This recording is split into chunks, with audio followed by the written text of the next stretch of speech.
Rehashing ideas with no new takes. Give us new stuff for genu's sake. Entertaining stuff you need to make.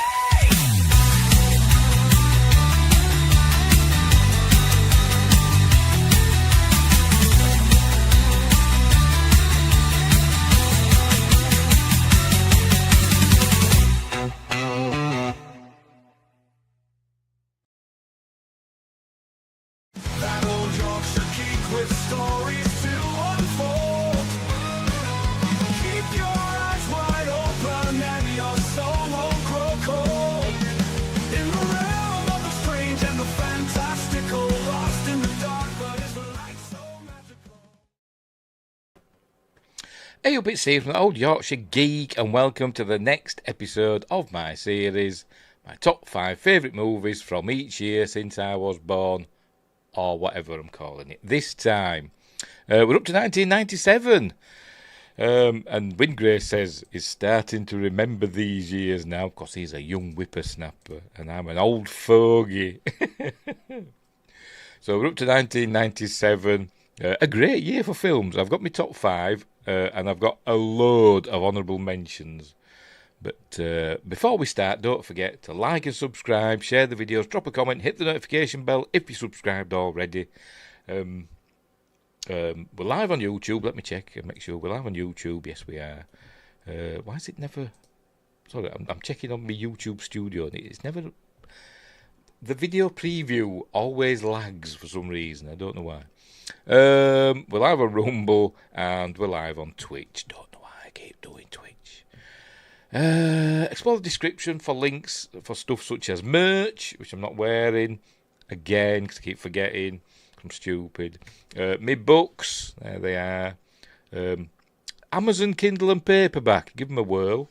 One's a sci-fi, one's a horror. Just a bit of fun.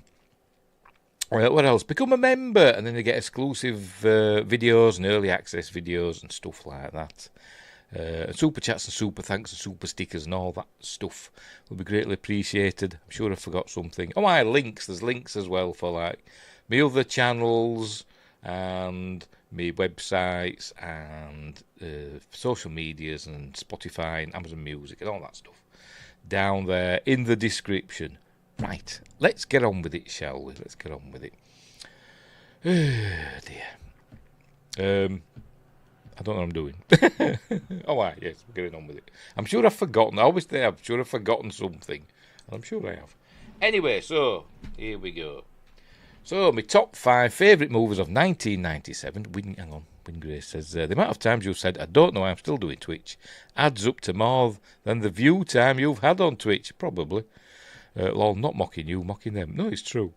It's true. I've got 24 followers on Twitch, and most of those are thanks to Stormtrooper Dan, who followed me, shared my link, and so loads of his followers followed me. So thanks, Stormtrooper Dan, for that. Great guy. But yeah, I don't know why I keep doing Twitch. Anyway, I just do. Because it's there on StreamYards. There's a Twitch link to share. YouTube and there's Twitch and there's a few others. For some reason there's no Rumble, standalone link. You've got to faff about and program it in. But anyway, right, so my top 5 favourite films of 1997. So we'll begin. By the way, these are not in any order. It's not a countdown, and it's just a list of my top 5 favourite movies. It's just my personal favourites, not necessarily the best films of 1997. I think they are, but you might not think that. I'm sure I've missed out loads of films. You'll be saying, why isn't that film in there? I'm surprised Melvin from Quest isn't here, just listing off films from 1997. Some of which I will include, I imagine, and some of which I won't. So if a film that you really like from 1997 is not in my list, I apologise. I apologise. Right, so we'll get on with it, shall we? Right, here we go. Number 1.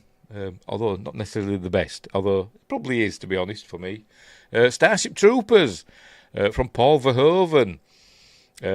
Top-notch film. Have I done it on Magnificent Mondays? I can't remember.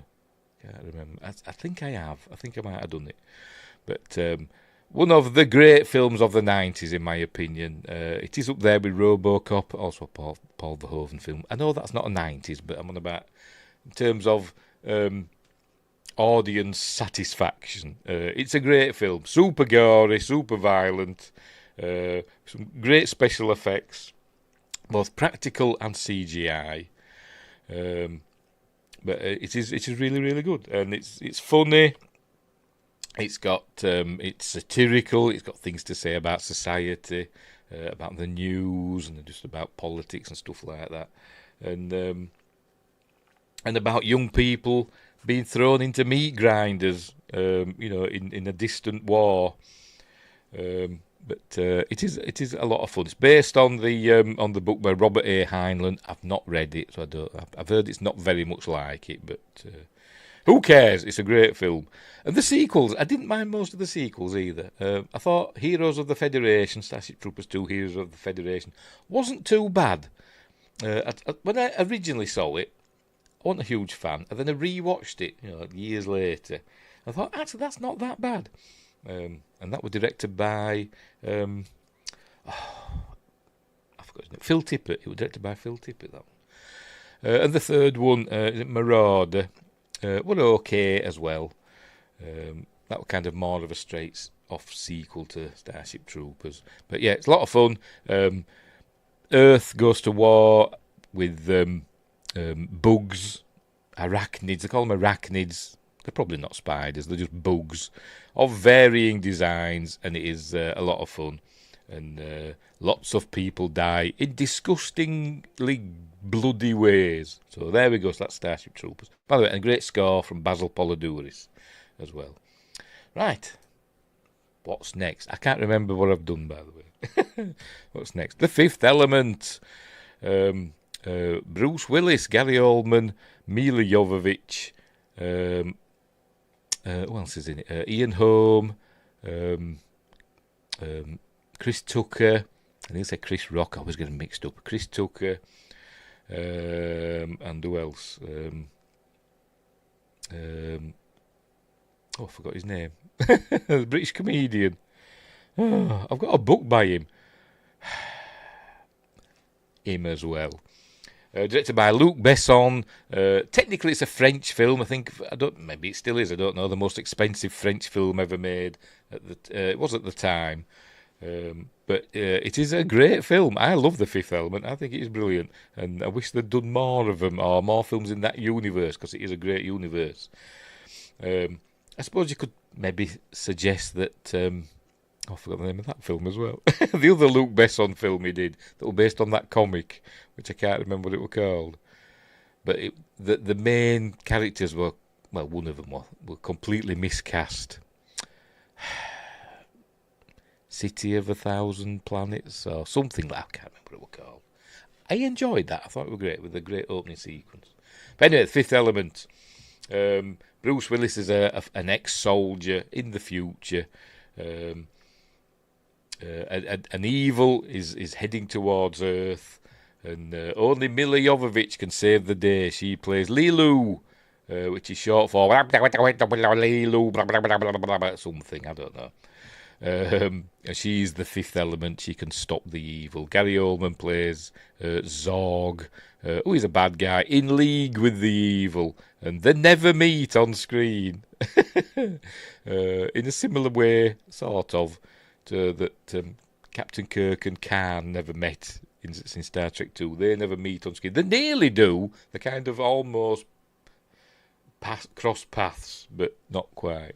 But it is a great film with great effects in it, some great practical effects for the aliens and stuff, and some cool visuals, and the famous opera scene, all that going on.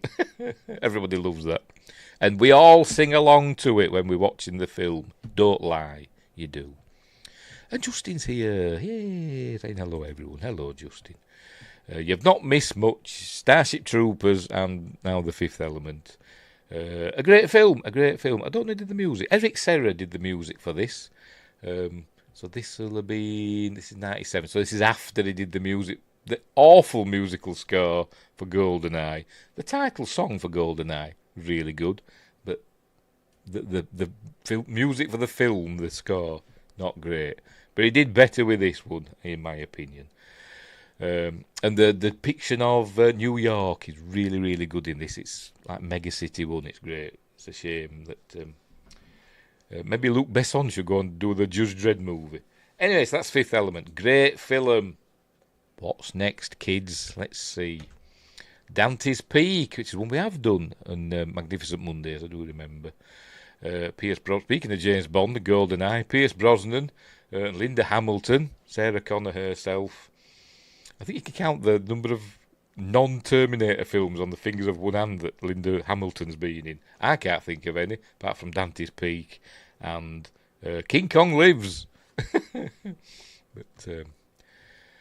we have to watch Taika first. Yes, Taika Waititi. Maybe he's going to... Well, he's shopping it around into his Dread film.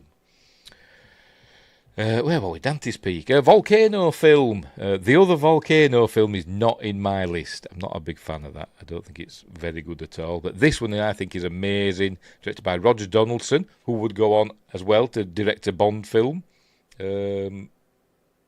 About the same time as this, to be honest. I think it was Roger Donaldson. Yeah, because he did Tomorrow Never Dies, didn't he? And that came out in 97 as well. Bam, he was busy, wasn't he? But yeah, it's great. Pierce Brosnan plays a volcanologist, and he even does that. A volcanologist sent to the small town of Dante's Peak, where their dormant volcano is starting to shake a bit. And it turns out it's going to erupt, and obviously it does, and disaster ensues, and all that stuff. And it is great with great effects. A lot of them practical, oddly enough, which I didn't know. I thought there was a lot of CG in this, but a lot of practical effects, and all that stuff. Justin says they both were good in my opinion. The Volcano films, you mean? Yeah. I'm not a big fan of the Tommy Lee Jones one, Volcano. I didn't hate it, but it wasn't good enough to make my list. I don't think it's even in the honourable mentions. I don't think it is. I don't remember searching for the picture. But anyway, but Dante's Peak is vastly superior in my opinion. So there we go. Who did the music for it, by the way? Galen Hurd, one of the producers, because it has got a nice musical score. It don't bloody say on there. I've not got any of the Wikipedia links up, so never mind. Never. Oh, James Newton Howard. There we go. James Newton Howard. I prefer Volcano Man from Eurovision. I have no idea what you're talking about. Was that this year? Because I didn't. This year was probably the first time in years I didn't watch the Eurovision Song Contest, if that's what you're talking about. But I didn't see it this year.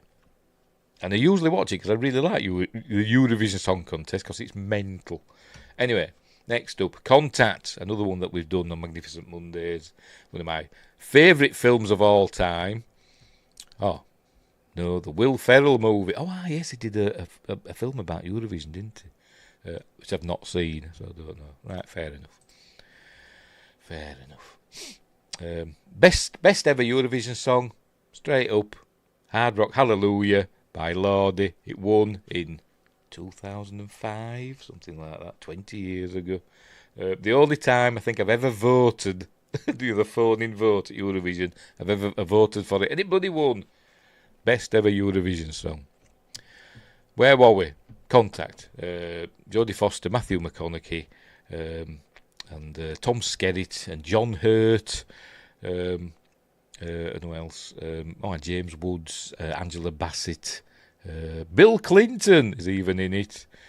Great film from Robert Zemeckis. As I said, one of my all-time favourite films. I think it's an amazing film. I genuinely adore this film. Who did the music for this? I can't remember. I'm trying to see if it says on the poster. I think it's Alan Silvestri. I think it is Alan. Yeah. Yes, it is. I've just seen his name there. Alan Silvestri. Based on the book by Carl Sagan.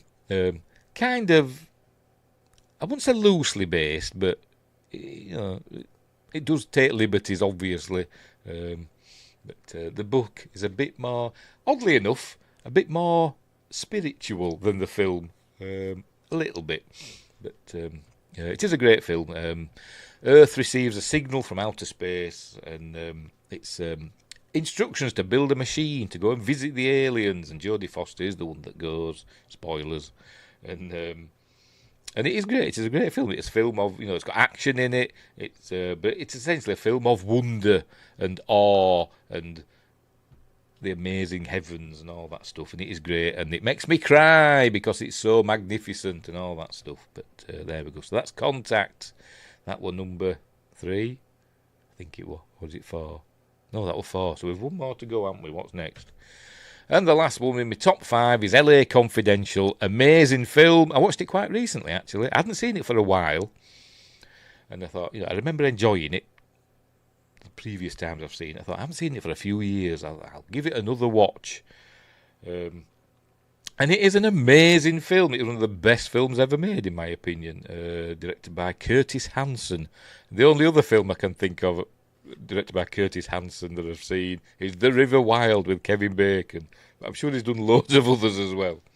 But look at that list up there. Kevin Spacey. I think is he innocent? I don't know. Russell Crowe, Guy Pearce, is it Basinger or Basinger? I've never been able to work it out. I've heard it pronounced both ways. Anyway. And Danny DeVito, and also James, what's his face? James Cromwell. I'll not spoil it if you haven't seen it. David Strathairn. It is a great film. Set in Hollywood in the 1940s, 50s. I can't actually remember now. But it's a great film about murder and all that stuff, and Hollywood starlets, etc. And police corruption. That's what it's about. And Russell Crowe is amazing in it. Plays a thug of a policeman with a heart of gold, and Guy Pearce is the ambitious detective wanting to work his way up the ranks, and it is really, really good. If you haven't seen it, just go and watch it. I'm not going to spoil any of it. And it is an astonishingly good film, and James Cromwell is delightfully slick, I suppose you could. Not slick, oily. No, that's not the right word either. Whatever. Just go and watch it. It's really good. I think it might be on Amazon Prime. But it's a great film. Right, so that was my top 5. My top 5 favourite movies. So we had LA Confidential, Contact, Dante's Peak, The Fifth Element, and Starship Troopers. Dun, dun, dun, dun. It's a great theme. I love the theme for Starship Troopers. Right, so we're getting to the honourable mentions now. So I'll just remove that a minute while I deal with this. I always click the wrong thing. I'm stupid. What have I done? I don't know. Right, so off we go in the honourable mentions. I don't know how many there is. Let me count them up. 22. Oh, there's kind of 21 because 2 count as 1. But anyway, whatever. Lots of honourable mentions to get through. Oh, pardon me. Right, so some you might expect, some you might think, what the hell's that in there for? I like it. Right, so there we go. First one in the honourable mentions, Titanic. I mean, a lot of people might think this would be in the top 5, but, not for me. Although I do like it. I do like Titanic. I've got the Blu-ray up there somewhere. I do enjoy it. I think it is a good film. But it's not in my top 5. The film directed by James Cameron. For a while, it was the biggest, highest-grossing movie of all time, wasn't it? Kate Winslet, the lovely Kate Winslet. I've always had a thing for Kate Winslet. I think she's nice, and I even like that song she did. I can't remember what it was called. She had a single out. Remember, she's not the greatest singer, but I quite liked it. And him, what's he called? I'm blanking on his name. Leonardo DiCaprio. There we go. And him. And Billy Zane and King Théoden, Bernard Lee, and it's a Bernard Shaw then. Bernard Lee as the captain. And there's even a fella from my hometown in the film. Not the actor, the character. The leader of the band on the Titanic was from my hometown. Or he lived here for a while. I don't know if he was born here, but he lived here for a while. Actually lived on the street I used to live on. And I forgot his name. Wally something. Is it Wally? I think it's Wally. Hartley. Wallace Hartley. Yes, Wallace Hartley was the leader of the band on the Titanic. As the band played on, as the boat was sinking, ship was sinking, from my hometown. Yeah, great film. Like I say, pioneering. He went to a lot of trouble. I think he went a bit overboard with his attention to detail, did James Cameron in this. He had loads of crockery made that were identical to the crockery that were on the actual Titanic and stuff like that. You think nobody will notice, but they had it all done. But just for it to be smashed and that, the ship was sinking. But it is a good film. I do enjoy Titanic. But that's the first of my honourable mentions. And I even like the Celine Dion song. It kind of gives me the chills in parts of it. But anyway, so there we go. Titanic. What's next? Because, again, I can't remember what I've picked. I Lost World, Jurassic Park. We did this recently, didn't we, in Magnificent Mondays, because it was the anniversary. I like this film. I think it's fine. I think it's a fine sequel to Jurassic Park. Obviously not as good, but it's cool. I like that it's they took the dinosaur, or a dinosaur, well, a couple of dinosaurs, into civilization, and it is a cool film from Steven Spielberg. Jeff Goldblum returns. We also get I forgot her name. That's Sarah Harding. Julianne Moore as Sarah Harding. Pete Postlethwaite, the greatest actor in the world, according to Steven Spielberg.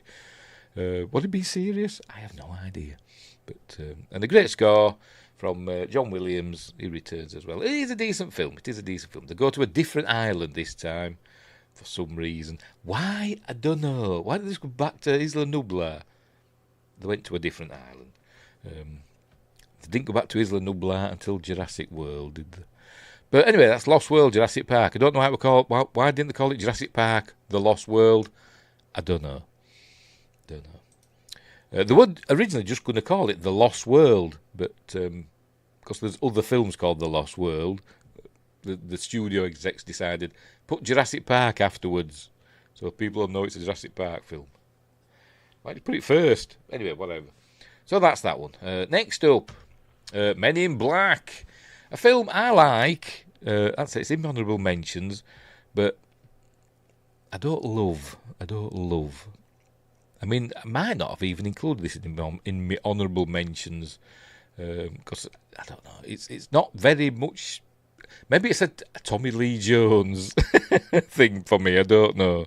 But as I said, I didn't include Tommy Lee Jones's Volcano film in this list. But anyway, but it is fun. It is fun. Is it Stephen?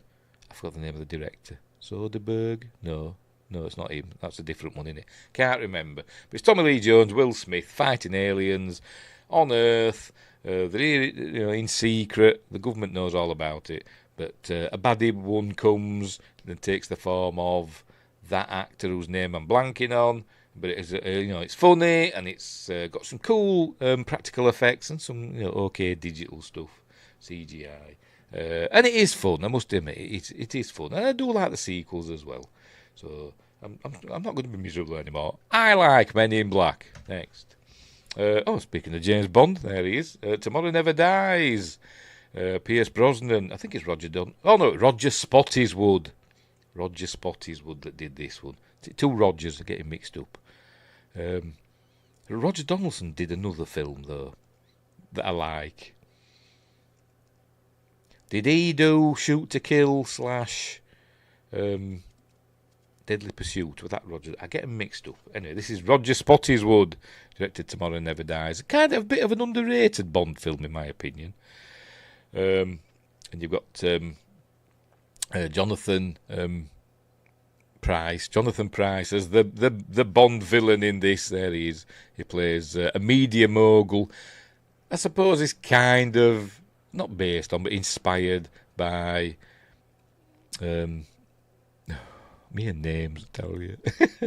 The one from the 30s. The one that Citizen Kane were based on. Can't remember his name. Tell me in the chat or the comments or whatever.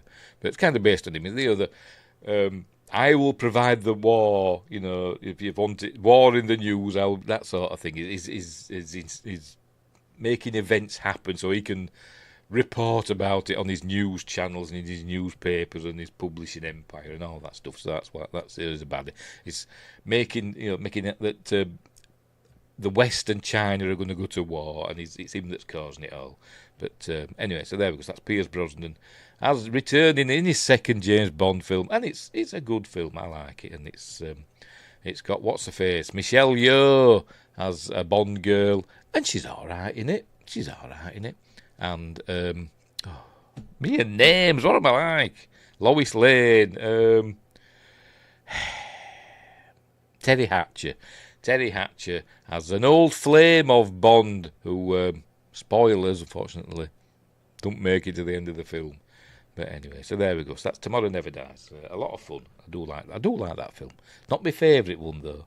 Not my favourite Pierce Brosnan Bond film. I think that's The World Is Not Enough. I do like that one. Next up, Harrison Ford is in Air Force One. The Gary Oldman hijacks Air Force One, and the president's a bit like Die Hard on a plane with the president being the John McClane role. Anyway, film directed by Wolfgang Petersen, who's unfortunately passed away, but he's done some great films of various genres. He's done sci-fi and action and all that stuff. But he did this one. Harrison Ford is the President of the United States, it says. I think it's Gary Oldman, isn't it? Yes, it is. But yeah, it is a cool film. Is it this one? Or is that... There's two, isn't there? There's two, like, similar films. There's one with Steven Seagal in it, who dies quite early on. Is that a different one? I can't remember. I get them mixed up. Does it say? It's got Dean Stockwell, William H. No mention of Steven Seagal. So maybe it's the other one. There's one with Kurt Russell in, isn't there? And I get them mixed up, and I can't remember what that one's called now. But I did see it recently, and I've forgotten all about it, because you know what I'm like. Of course I'm old. Next, Liar Liar, Jim Carrey. This is a fun film. Probably the best part of it, though, is the outtakes at the end during the credits. It is fun. It's Jim Carrey being Jim Carrey as a lawyer, a dodgy lawyer who, I think, is it his daughter or something like that, does like a wish that he can never tell a lie. So he starts just telling the truth. He can't help himself, and hilarity ensues. And it is fun. Directed by Tom Shadyac, who also brought us Ace Ventura: Pet Detective. And it's Jim Carrey being Jim Carrey, and it is a lot of fun. I do like Liar Liar, although I haven't seen it for a long time. But anyway, next, The Relic. This is a I've picked the foreign poster for some weird reason, haven't I? Never mind. Ya no he nada que te puedo salvar, whatever the hell that means. I have no idea. But this is a monster that's in a museum. That's it. A relic is brought to a museum. It unleashes a monster, a pretty decent monster. Which is it CG or is it? I think it's a bit of both. I'm going to look it up actually. Just bear with me. The Relic, 1997. The Relic. There we go. What does it say? By the way, it stars, I've forgotten already, Penelope Ann Miller, Tom Sizemore, that's what I'm thinking of, Linda Hunt and James Whitmore. I'm looking at the production. There we go. Oh, it was Stan Winston. Yes, I knew it had practical, but I think some of it's CG. But Stan Winston did the practical effects. Did they say Peter Hyams probably wrote and directed it? Did he write it as well? He usually does in his films, and shoots it as well. He's the cinematographer. Oh no, he didn't write it. Usually does everything, doesn't he? But the director and cinematographer, which is usually the case with Peter Hyams, really good director. I'm a big fan of Peter Hyams. Is he still going? I hope he hasn't passed away. No, it says is, so he's still knocking about. He did 2010, the year we make contact. He did that, and what else has he done? End of Days, which I think is an underrated film. I do like it. What else? Yeah, Capricorn 1, of course. Capricorn 1, great film. Outland with Sean Connery. Time Cop with Jean-Claude Van Damme. So yeah, he's done some great films of Peter Hyams. Probably mispronouncing that. Anywho, so that's The Relic. A fun flick, a fun monster movie. But you don't see too much of the monster, which is fine. Next, Chasing Amy. I think it's the third film, I think, in the View Askew universe from Kevin Smith. Probably Middle East favourite one, to be completely honest, of the View Askew universe. It's about her, Amy. I think, does she decide she's gay in this? I think she does. And Ben Affleck and Jason Lee are, chasing her, because they want to be her boyfriend or whatever. And it's a nice film, but as I said, I think it's the least of the View Askew universe films. But I've probably only included it because I do like Kevin Smith's earlier work. Clark's, Mallrats, Chasing Amy. What came after this? Dogma, Jane Silent Bob Strike Back. And that's about it, really. Although I did like Tusk, I must admit. But anyway, so there we go, Chasing Amy from Kevin Smith. It's and Jane Silent Bob are in it, obviously, and it's what you'd expect. But it's about relationships and and all that stuff, and sexuality and comics. Next up, Austin Powers, International Man of Mystery. I couldn't find a poster for it. I searched on the internet and I couldn't find a poster for the film. Not one that I could find tiny little thumbnails, but I couldn't find a big bloody picture of it. Anyway, so Austin Powers, International Man of Mystery, which we did relatively recently on Magnificent Mondays. Mike Myers has Austin Powers, British secret agent. Not really based on James Bond, probably more based on forgot his name now. Played by Jason. I'm going to have to look it up now, aren't I? Tell you, I'm bloody hopeless. Bear with me. Bear with me. I'm pigging useless. I always think, oh, I'll be fine. I'll remember. But I never bloody do. Hey, why is he not there? Why is he not there in the cast list? There we go. Peter Wingard I'm thinking of, and his character that he played, Jason somebody or other. Where does it say? Jason King. More based on Jason King. Played by Peter Wingard. But anyway, a lot of fun. Starts in 1967. Johnny English versus Austin Powers. That'd be cool, wouldn't it? I thought they'd be on the same side, wouldn't you? But anyway. Starts in 1967 in the height of swinging 60s with swinging London. And it's after his arch nemesis, Dr. Evil, also played by Mike Myers. And he goes into space, does Dr. Evil, and he's frozen. And comes back 30 years later. They decided they were going to... At the time, they thought, well, we'll just freeze Austin Powers and then unfreeze him when Dr. Evil comes back. It doesn't really make a lot of sense. It's a comedy after all. But it is really, really funny. And, well, I think it is.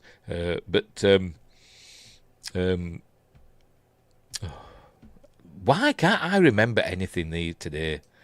There's a YouTube channel that I'm a huge fan of. Calvin Dyson. Calvin Dyson does a James Bond YouTube channel. And he reviewed this and he didn't like it. So I was really disappointed because I really like Calvin Dyson. I like his reviews and stuff. He makes me laugh. And he didn't like Austin Powers. So it's depressing when people that you like don't like the same things that you do. But anyway. But yes, and let's say fun and games and a bit of action ensue. And, fembots. We've got fembots in it, which is worth the price of admittance. And Elizabeth Hurley is in it as well. It is a lot of fun. I really like Austin Powers. And great Austin Powers theme.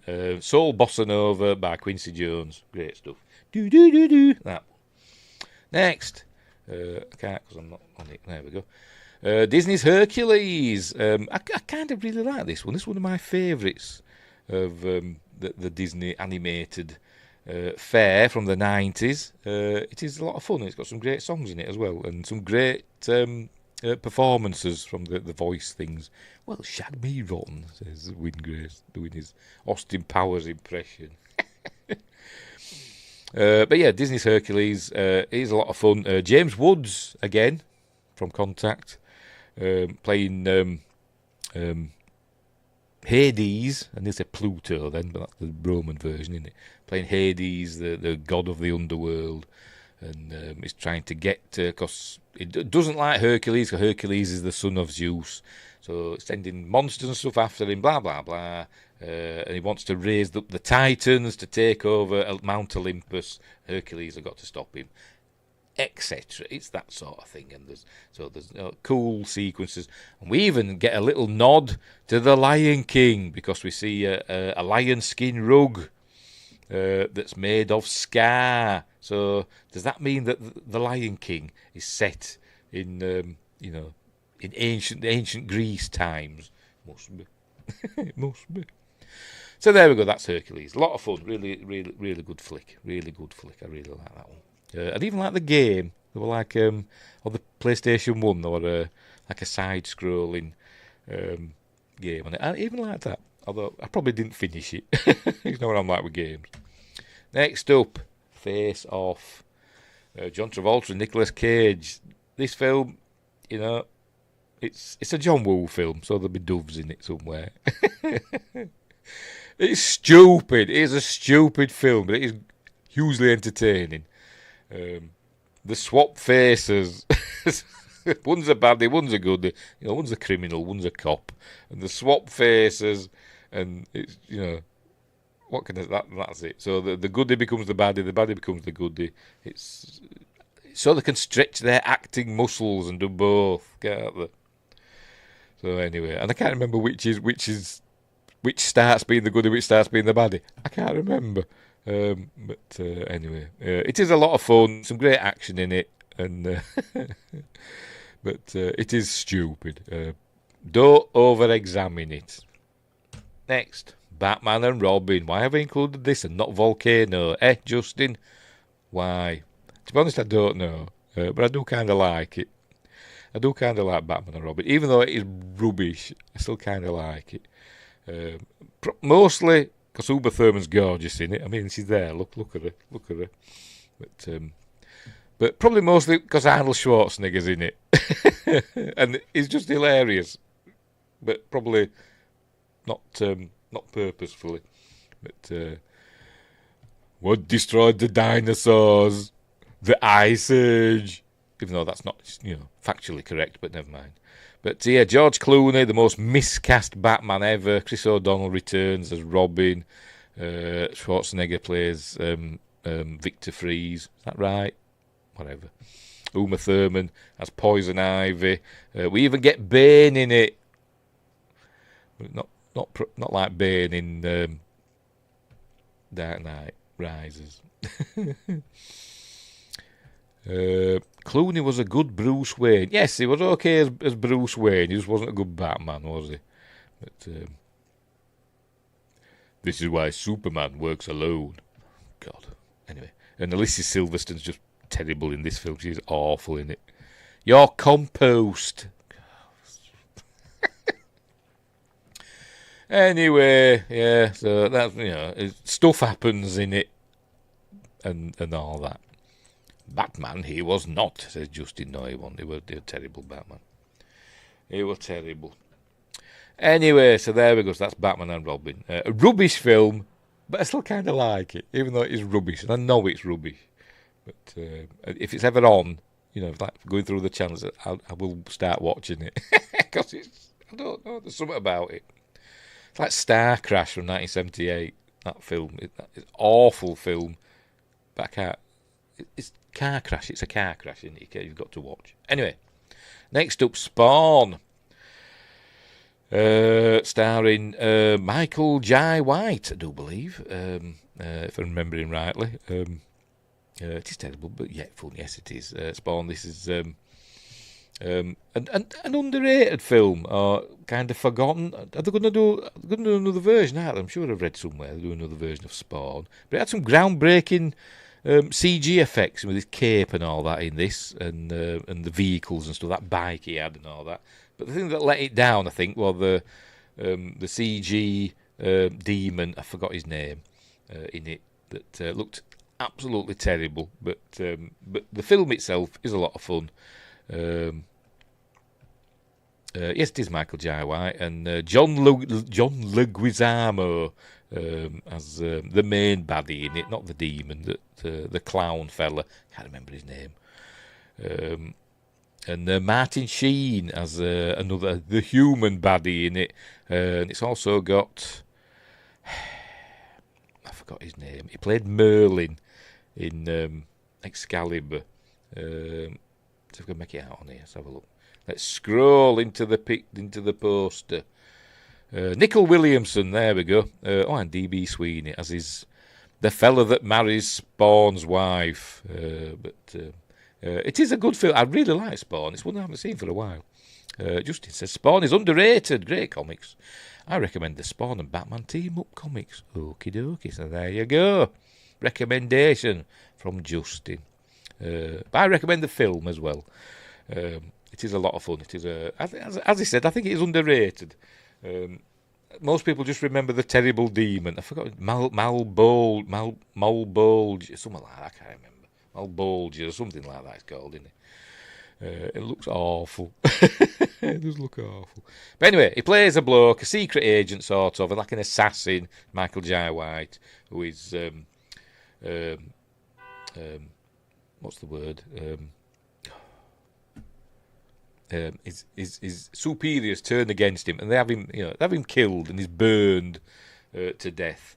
But because he's he's not a nice person, because he's an assassin, he goes to hell, and Malbolge gives him another chance and returns him back to Earth as Spawn. So he's got superpowers and all that stuff. But he's doing the devil's work, but he decides he's going to do it for good.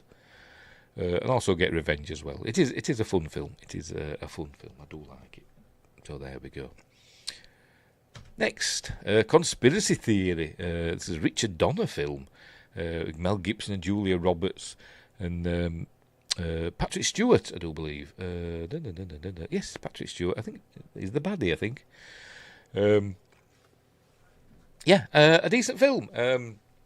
Along the lines of Enemy of the State and that sort of thing. Kind of got that feel. Where Mel Gibson is like a conspiracy theorist and thinks, learns that there's something going on and nobody believes him, because he's a conspiracy theorist. But it turns out to be true, and he's got to try and save Julia Roberts. And but he kind of becomes obsessed with her. He's watching her as she exercises. And he sees her, he can lip read or something. He can see her singing a song as she's like on a treadmill or something through a window. And he goes through the radio stations. He just assumes she's listening to the radio and not got an iPod in or whatever. And finds the station she's listening so he can sing along with her, but he's in his car, whatever. Yeah, and Patrick Stewart is a good baddie in this film.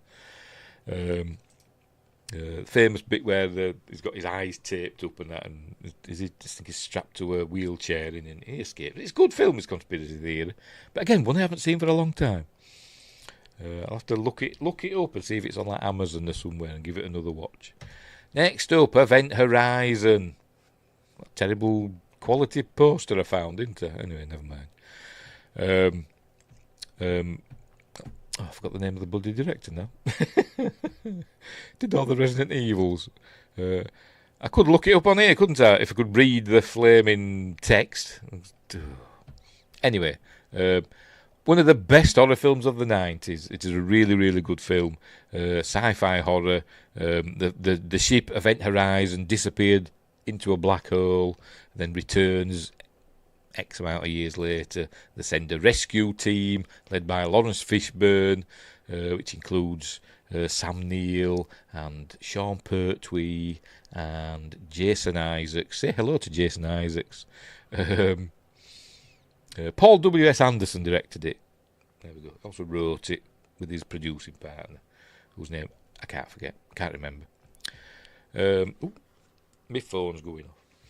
Yes, they're going to rescue the crew, but there's none of them there, and they find a video of what the crew happened to them in the black hole. They're kind of gone to hell and come back, and now the ship, it's like a ghost ship. It's a haunted house film, really, but set in space, and the ship looks amazing. The effects are amazing. And it wasn't a huge smash, and I don't know why. And it's easily Paul W.S. Anderson's best film, and everybody likes it. I don't know if I've not seen anybody that doesn't like this film. Justin likes it. Look, Event Horizon is a classic. Ship looks awesome. Gravity Drive, yes. I thought, why is it all gothic? The Gravity Drive, all the spinning stuff. It was very gothic, innit? Yeah, yes, it had a Hellraiser feel. Yes. But the film did as well, if that's what you mean. But anyway, Event Horizon, great film. As I said, one of the best horror films of the 90s, in my opinion. One of the best sci-fi films of the 90s, to be completely honest. Still stands up, apart from the bit with the astronaut, I can't remember his name, getting back to the ship. He got blown away into space, you think he's dead. He finds a way back. Almost does a Princess Leia, sort of. But not really. But that stretched incredulity a bit. But anyway, there we go. Next up, Mimic from Guillermo del Toro, his first English language film. I love Guillermo del Toro. I think he's amazing. And Mimic is a good film. It is a good film. Which I think we did, didn't we? We did it quite recently, didn't we? In Friday Night at Point with Fear. It's about giant cockroaches that essentially in human form. That's why it's called Mimic. And from a distance, they look like, people in big long overcoats. But then when you get up close, all the stuff comes out and carry you off. Mira Sorvino, remember her? She's still knocking about. But anyway, Josh Brolin, Charles S. Dutton. Who the hell's Jeremy Northam? Can't even remember. Maybe he's her husband. I think he is, yeah. Yes, they've got to sort out these giant cockroaches. And it is a lot of fun. And as I said, from Guillermo del Toro, he will go on to do other great stuff. Pan's Labyrinth, among others. Shape of Water. What's that? Crimson Peak, which we're going to be doing soon, if the bloody Blu-ray ever arrives. What else? Devil's Backbone. That's an amazing film. But anyway, that's by the by. Yeah, Mimic. Great film. Have I seen the sequels? Maybe. I don't know. I might have even done them for a special Magnificent Mother Friday Night Apart with it. I can't remember. But anyway, whatever. That was such a fun scene. Mimic is good, underrated also. Oh, fun scene with the fella doing his Mary Poppins Back to the Ship. Is that what you're on about? Anyway, so there we go. That's Mimic. Great film. Give that one a whirl. Next up, The Peacemaker. George Clooney, Nicole Kidman. Directed by... forgot her name. She also did Deep Impact. She did these... She was a really good filmmaker, director, and I've bloody forgot her name. I keep thinking Mimi, but it's not that. Anyway, I'll look it up. The Peacemaker. Where are we? What's that doing? What are you saying poster for? I don't want the bloody poster. I just want the film. Stupid Google. Who directed it? Oh, right, yeah, Mimi Leader directed it. Yes. Yeah, like I said, she did Deep Impact, and then she didn't do any other stuff really. Not of the scale of The Peacemaker or Deep Impact. It's like Pay It Forward with that Macaulay Culkin film, was it? Don't know. Not Macaulay Culkin, Haley Joel Osment. Yeah. And that's about it really. She did a lot of TV, I think. Yeah, she did a lot of TV. Very sad, but anyway. Where were we? The Peacemaker, which I think this the first film from DreamWorks, was it? Let me check. Does it say? Yes, the first film distributed by DreamWorks. Yeah, it's a good like political action thriller.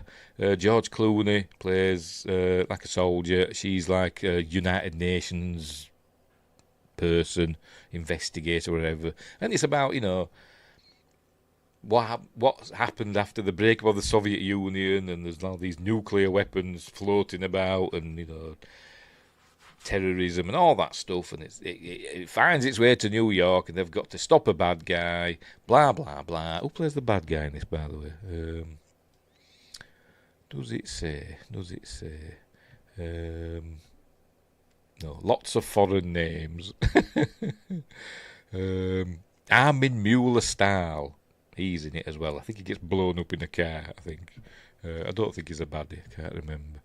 But it is a good film. This is another one of those films that if it's on, if I'm going through the channels and it's there, I kind of stay on it because I do like it. It's one of those kind of a warm blanket film. I don't know. It is. I really like it. Wingray says, wait, what happened to the Soviet Union? Well, exactly, what happened to it? Is it back? Who knows? Did it ever go away? Don't know. Anyways, that's The Peacemaker. Give that one a whirl. Next, I Know What You Did Last Summer. We've got a new version, haven't we, coming out? Or is it? No, it's a sequel, isn't it? Because it's still in the same universe, but a bit like they did with Scream, it's carried on it, and we're getting... we're getting her, aren't we? I forgot her name now. Jennifer Love Hewitt, she's returning, isn't she? As well as other people. I've not seen it, but the new one. Soviet reunion, mid-2026. Who knows? Anyway, I know what you did last summer. Like a glossy late 90s teen horror from the creator of Scream, Kevin Williamson. Who directed it? Anybody I've ever heard of? Jim Gillespie. No, never heard of him. We'll do the list while we're down here. Jennifer Love Hewitt, Sarah Michelle Gellar, Ryan Philippe, Freddie Prinze Jr., who would... Were he married to her at this time, or is this where they met? I don't know. And other people. Kevin Williamson wrote it. So there we go. Bunch of teens run over a fella, I think he's a fisherman, leave him for dead, and his spirit returns a year later or whatever, leaving notes, I know what you did last summer, and killing them off, one by one. I don't mind it. I don't mind the sequels either. There's been a few others. I still know what he did last summer, and I will always know what he did last summer. I can't remember how many there are. I think it's 3 or 4 altogether, isn't it? Something like that. I don't mind them, to be honest. I'm a bit of a fan of glossy teen horror films from this era. They're like Urban Legend and I say Scream and this and Valentine and stuff like that one. I'm kind of a bit of a fan of them. Justin says, great film, love. I know what he did last summer. Oh, love, I know what he did last summer. The new one, I've seen it, but we'll keep my mouth sealed. Oh, right, I've not seen it, but I'm not bothered. I'll get round to it. Last summer knows about what you did. Oh, no. What did I do? Probably same as what I did this summer. Nothing. Although we're doing a lot of sweating this year. It's very hot this summer in the UK. But I'm drinking water. I've got my little air conditioning thing going. What are you up to, Tabby? Tabby cat's leaned on the couch in a really awkward position. Oh dear. Justin says the 90s had a horror rebirth. Yes, it did. That's a kind of ushered in by Scream, didn't it? There's Justin saying that. But I know he did last summer. That's a decent flick. Next up, nice. The way we've got two for the price of one now. Fairy Tale: A True Story, which is an amazing film. Absolutely love this film. I almost changed my top 5 and put this one in because it is a magical movie. I even wrote a song about it. I did on my music channel. I did a song. Everybody needs a little bit of magic in their lives. This film inspired me to write that song. It's a film loosely based on the true story of the Cottingley fairies, which actually happened not far from where I live, 10 miles away or whatever, in the 1920s or late 1918, something like that time. Young girls claimed they took photos of fairies in near a stream near where they lived, and even Sir Arthur Conan Doyle thought the pictures were real. I don't think they have been kind of debunked by me, but a lot of people still believe in them, even though the people have found the pictures that were basically cut out. There were paper cutouts of the fairies, and people found them in another book. Found the book that they used, but you still want to believe. But anyway, so that Fairy Tale: A True Story is a lovely film. And I can't remember who's in it. Paul McGann. That's it. Paul McGann's in it. Doctor Who. One of the Doctor Who's. Peter O'Toole, he plays Arthur Conan Doyle, I think. And Harvey Keitel's in it as Harry Houdini. Yes, he's in it as well. It is a lovely film. I really enjoyed it.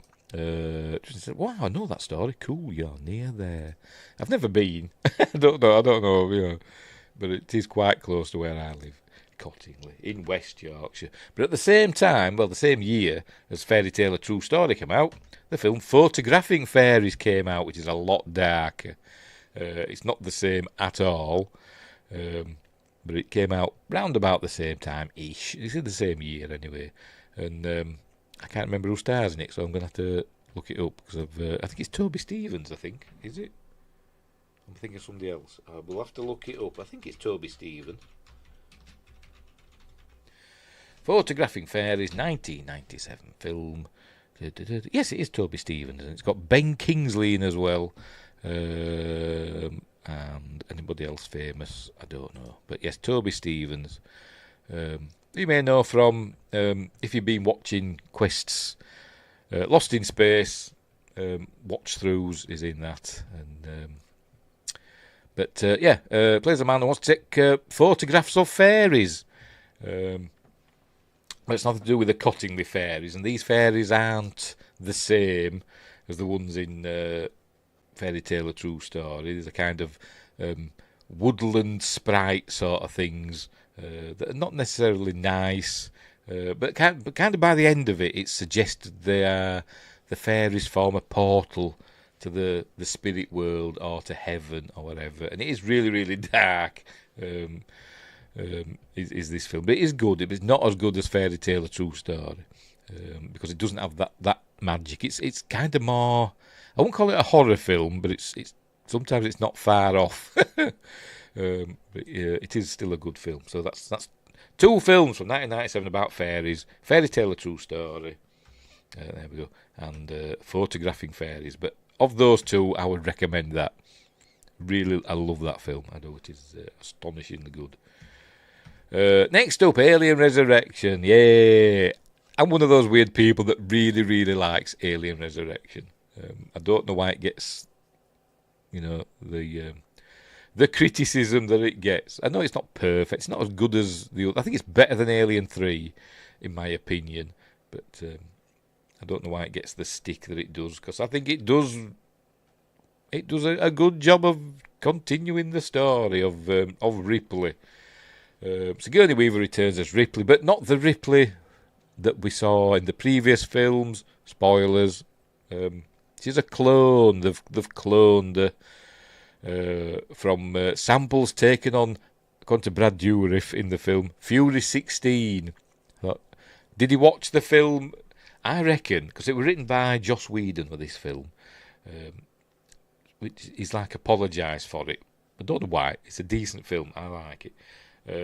I think he watched the 4:3 version, because I remember I first saw Alien 3 in 4:3 version, the square version, and it does say on the caption that comes up, it says Fury 16. The 161, the 1 is chopped off, and it wasn't the version I saw. So I think he watched that version and thinks it's Fury 16 and not 161. But anyway. Stars Sigourney Weaver, Winona Ryder, and Ron Perlman, and Michael Wincott. I'm surprised I remembered that name. You know what I'm like. And who else? I'm going to have to go and look down here. Ron Perlman, Dan Hedaya as the General, J.E. Freeman as one of the scientists, Brad Dourif, as I said, Michael Wincott. It's got somebody else in it as well, and I can't remember his name. And gone on to be kind of famous, a famous actor. I'm going to have to look it up now. Tell you. He's a Hispanic actor. Alien Res. Is going to find it. There we go. Cast.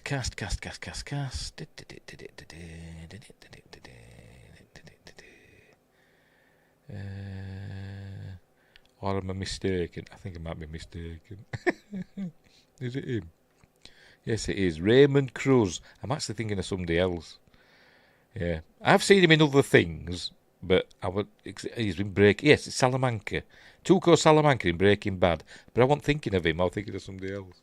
I was thinking of him from the Ant-Man films.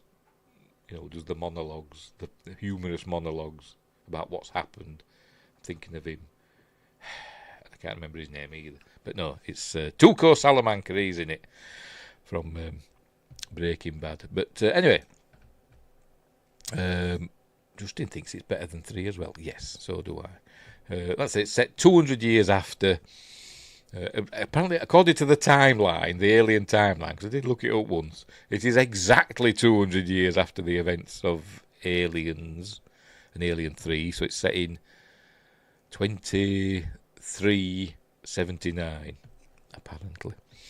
but set aboard a big ship, like a science vessel, but a military one, the Auriga, and they're doing experiments, and they're wanting to create an alien queen, and also loads of other aliens as well, for the weapons division or whatever. They never learned other, but as a byproduct, the clone Ripley as well, but we learn that she's part alien, and probably the best part of the film is where she does a backwards throw to a basketball hoop and gets it in. She actually really did that. But it is a fun film, and I don't know why it gets the stick that it gets, because it is a good film. Some great effects in it.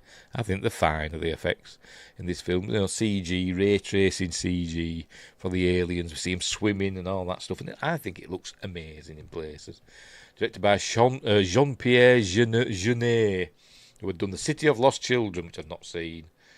But I remember in the documentary that's on the disc, he's like, I don't know why they asked me to do this film. But he took it. It's a paycheck in it. But anyway, I don't apologise for it. It's a good film. I like it. And it's got Leland Orser in it as well, who's been in loads of stuff. Usually dies in his films. Usually, not always, but more often than not, he dies in the films he's in. But anyway, so there we go. That's Alien Resurrection. What's next? I don't know what number we're up to, by the way. Next to An American Werewolf in Paris. This is probably the one that why is that in there? I really like this film. And I don't think the werewolves look as bad as people make out. But it's a sequel to, obviously, An American Werewolf in London. Just in saying, Alien 3 that was horrible. I like Alien 3, but it's a bit depressing, isn't it? It is, isn't it? But he doesn't die in Enterprises, Leland Orser. No, he doesn't. He just gets arrested and saying, there's aliens, because they travel back in time, don't they? It's that one. Carpenter Street, that episode. But no. Where were we? American Werewolf in Paris, a sequel to American Werewolf in London. It's the daughter of David and Alex, the nurse. There she is, and she's called Delphine. She was raised in Paris after David. Is it David? Yeah, David was killed in. Hang on. Justin says, I hate it. It's all about Alien 3. Fine, fair enough. Both versions, I don't know how many versions there is now, but there's like the version with the dog and the version with the cow. No, it's not a cow, it's a bull, isn't it? But anyway, whatever, steer, whatever you want to call it. Yeah, anyway, that's it. It's a bit depressing, is Alien 3. But anyway, back to American Werewolf in Paris. It's set like 20 years after the American Werewolf in London, and she's all grown up. She lives in Paris, and she's acting as a nurse as well. But she's a werewolf, because she was born a werewolf, because she was conceived, because David was a werewolf. And she tries to kill herself. She has to throw herself off the Eiffel Tower. And this fella, Tom Everett Scott, can't remember the name of the character, saves her life with a bungee jump thing, bungee rope, saves her life. And falls in love with her. Does do like a Cinderella thing. I think he's got her shoe, and he returns her shoe to her. But all of them. What the Alien films? Wolf in Paris is okay. It is. I like it. Again, I keep talking about these films that if they're on and I'm going through it, I'll watch them. But he saves her life. So he wants to track her down, but he ends up getting pulled into this coven of werewolves and all that stuff, and he ends up obviously gets bit by a werewolf, and he turns into one, and stuff happens. And also they've got the thing with if somebody's killed by a werewolf, they'll come back as a like a spirit, like I forgot his name, the fella in the first film. They come back as them, and it's kind of. It's more played towards the comedy, is this one, than the first one. Although the first one is classed as a horror comedy. Don't know why. I think it's a horror film with some funny bits in. This one is definitely more leaning towards the comedy, and more goofy comedy as well, because there's CG and stuff in it. So, and some of it works, some of it doesn't. The werewolves are CG in this. They're not practical like in the first film, but I think they look okay for the time. For 1997, I think they look okay. I cut them some slack. And it, that's another one. It got 4 stars from Buzz Weekly, onto that, whatever Buzz Weekly is. But I do like it. It is one of a guilty pleasure. I will call it a guilty pleasure. Right, next. Oh, is that it? Oh, right, that's it. That was the last one, I think. Hang on. Yes, that was the last one. Right, so there we go. That were my top. That were my top 5 favourite movies and my 22 whatever honourable mentions. We'll go through them one more time. So we'll do the top 5 again. If I can work it out, what I'm doing. Oh dear. Right, so we'll do the top 5 again. One last time. Oh, sorry, I'll just leave it like that. I'll just leave it like that, bugger it. Right, so first of all, we had Starship Troopers. Then we had Fifth Element, followed by Dante's Peak. Then Contact. I love Contact. I do. It's one of my favourites. One of the best special effects ever in a film that a lot of people don't realise is a special effect. But anyway. And then lastly, LA Confidential, another amazing film. I think it won Oscars, didn't it? Did that? I think it won loads of a hat full of Oscars. But anyway, so there we go. So that's my top 5, and then we had my honourable mentions. We'll go in reverse order. Can't be bothered.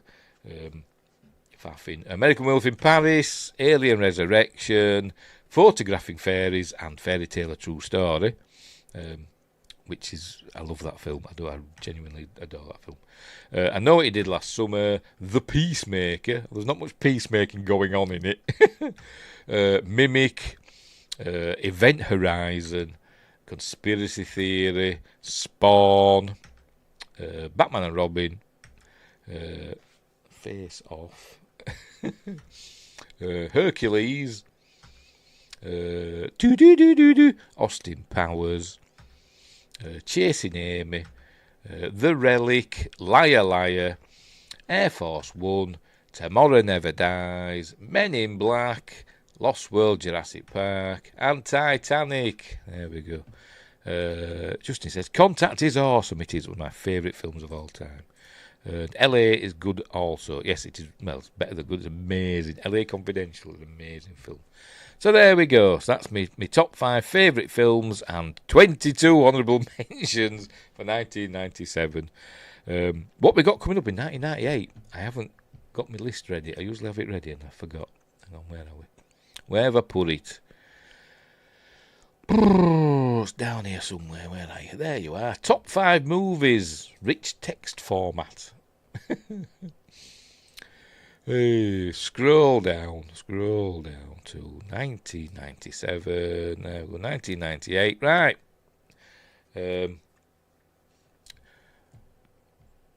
Films we've mentioned are in this one. But I'll not tell you what. A bit of sci-fi, a disaster film, bit more conspiracy stuff. Good list. Titanic, trash. I don't like Titanic, Justin. I quite like it, but like I say, it's not in my top 5. I don't think it's the best film ever made, but it is okay. And anyway, what else have we got? God, we may even have even more honourable mentions. I'm gonna hang on. Let's do something here. What's happened? Oh, there we go. How many have we got here? Let me number them. 24 honourable mentions for 1998. Blimey. In which we've got horror. We've got a mixture of everything. Horror, sci-fi. What else? Superhero films. An animated movie. A couple of animated movies, actually. Actually, quite a few. Well, at least 3. So there we go. And a buddy cop movie. So anyway. So that's 1998. So looking forward to that. Whenever I get round to it. Justin's still about Titanic. I hate it. But yes, we have talked about it before. Dear. I don't mind it. My mate likes it. My mate's right into Titanic stuff. He's one of these that when he gets... into something, he's interested in something, he learns everything about it. But I'm not like that. I have no retention for stuff. I'm useless. But anyway, Rose was such a villain. Pretty much, yeah, pretty much. She just chucked that priceless thing into the sea, just for spite, basically. Anyway, and Wingris had never watched it fully through. It is a long film, I must admit. But I do like. I've seen it a couple of times. I've got the Blu-ray up there somewhere. I think I have. I'm sure I have. I've got it somewhere. I don't even know if I've watched it on Blu-ray. I got it. It was probably cheap, and I don't think I've actually got around to watching it. Because I've got it on DVD somewhere, you know. But anyway. She says, I love the history, but that movie, no. I bet you like, the 1950s version. Called, I'm going to have to look it up. Hey. What was the 1950s version? A Night to Remember. A Night to Remember. 1958. That's about the Titanic, isn't it? With who's in it? I forgot his name. Kenneth More. Kenneth More's in it. Lawrence Naismith. Night to Remember, about the sinking of the Titanic. Directed by Roy Ward Baker, who also directed Quatermass and the Pit, and probably loads of other stuff as well. Did he? I think he did a few Hammer films, didn't he, Roy Ward Baker? What did he do? Let's have a look. I'm just interested. Yeah, Quatermass and the Pit. Moon 02, that's a Hammer film, isn't it? Oh no, he didn't. He didn't do. That's all he did. Just them two. Oh no, The Vampire Lovers and Scars of Dracula. How did I miss them? Dr. Jekyll and Sister Hyde. Loads. Oh, there's some Asylum films as well.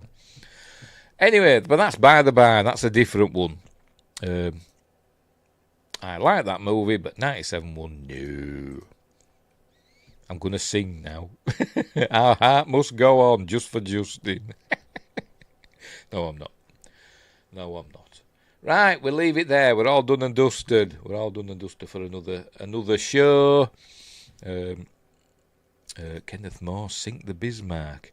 I've probably seen that, but I can't remember. I'm sure I've probably seen it, but I don't know. There's been loads of stuff as Kenneth More. Reach for the Sky, he played the RAF pilot that lost his legs. Douglas Baird, he were in that. And he played the ghost of Christmas Present in one of the Christmas Carol versions, but I can't remember which one. I'm sure it were in colour. So which one will it have been? The Albert Finney one? No, I don't know. I'm going to have to look that up now. I'm going to look up that because I'm wondering. Kenneth More. Yes, it was in Sink the Bismarck. And the 39 Steps. Anyway. Where are you? Reach for the Sky. Come on, filmography. There we go, filmography. Which one were he in? I'm sure he was. Scrooge. Yes, the 1970 one, the Albert Finney one, I think. Yes, it was in the 1970 Scrooge. As the ghost of Christmas Present. It was also in The Longest Day. The Longest Day as well, once he played the beach master, whatever they call him, the fella with the dog, called Winston. They're getting all the on the British beach. They're getting all the tanks and stuff off the things. And one of the machines where it won't work, the engine stalls, so it just gives it a whack.